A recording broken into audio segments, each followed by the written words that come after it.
But I am reminded of a couplet by Iqbal, मिट गए मिस्र यूनान और रोमा, कुछ बात है कि हस्ती मिटती नहीं हमारी, सदियों रहा है दुश्मन दौरे ज़माना। प्राक्तन प्रधानमंत्री मनमोहन सिंहर मृत्युत देशजुरी शोकर बन्या।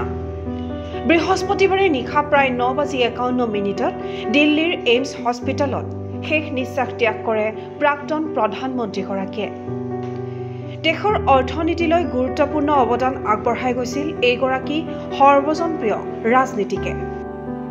ৰাষ্ট্ৰীয় গ্ৰাম্য স্বাস্থ্য মিছন, তথ্য জনাৰ অধিকাৰ আইন, খাদ্য সুৰক্ষা আইন আদিকে ধৰি বহু জনহিতকৰ আঁচনিৰ স্ৰষ্টা আছিল প্ৰয়াত প্ৰধানমন্ত্ৰীগৰাকী।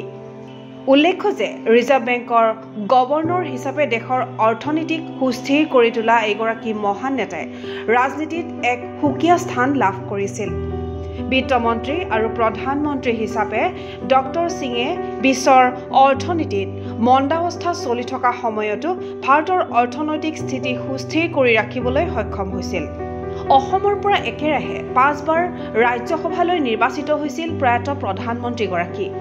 প্ৰধানমন্ত্ৰী হিচাপে অসমবাসীয়ে চিৰদিন মনত ৰাখিব লাগিব ডক্টৰ মনমোহন সিঙক।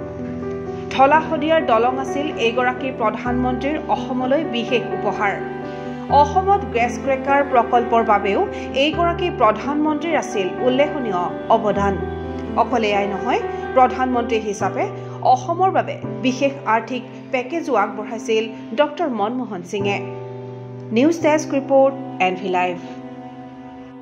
But I am reminded of a couplet by Iqbal, मिट गए मिस्र यूनान और रोमा, कुछ बात है कि हस्ती मिटती नहीं हमारी, सदियों रहा है दुश्मन दौरे ज़माना।